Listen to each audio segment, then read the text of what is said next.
Alright, so we've got the bumper in the truck, and now we are going back in on the other side of the shop for a mirror.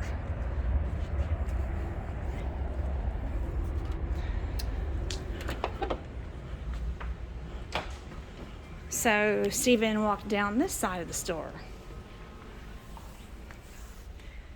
Oh wow, check that out. These are some pictures that are on the walls. Oh, purple. Look at that. I love purple. It's my favorite color. So this is a nice long hallway. Again, Stephen said that this used to be a convention center.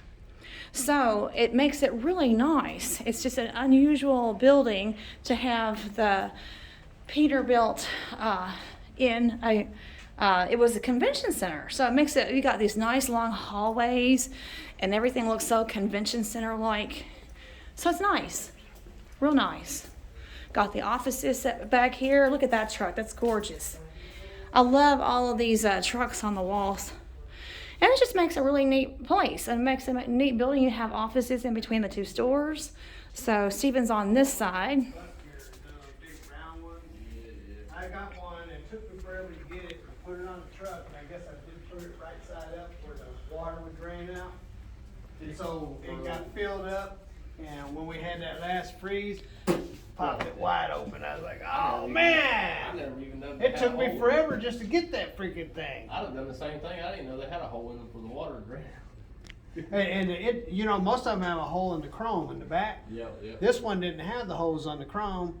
What it did is where the rubber seal goes, it left a gap. Gap in it. Yeah, so. I didn't see I would it. have never thought about that. Well, I didn't.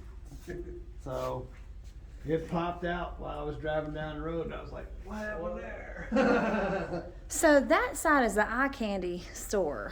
What did you call that, the eye candy store? Yeah, that's eye candy. That's the eye candy. So over there is the chrome shop. That's the eye candy. And we're on the other side.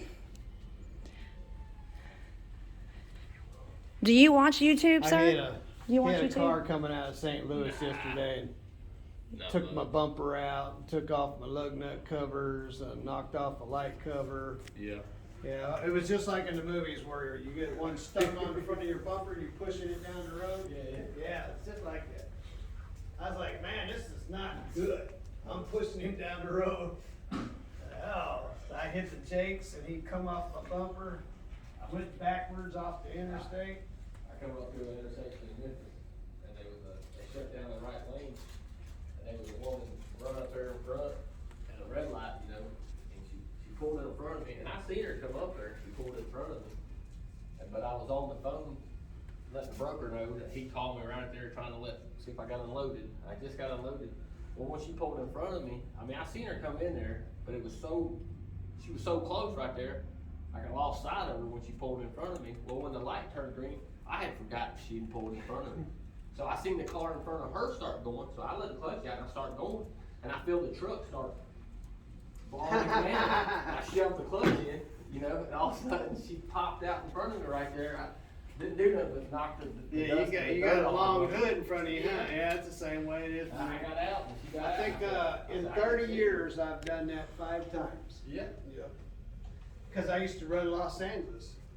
And you know how Los Angeles is, it just bumper to bumper traffic.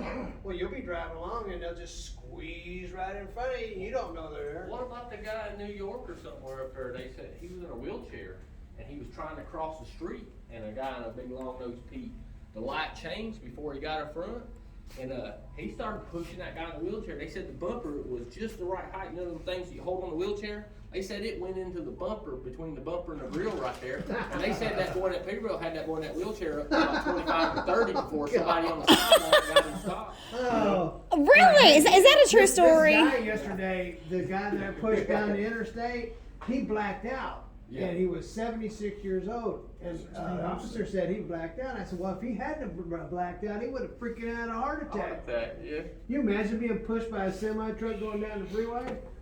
Sideways, coming in your door? Yeah. You know, I'd look up and go, ah! But he did, he blacked out. So He didn't know it saved his life. Yeah. Yeah.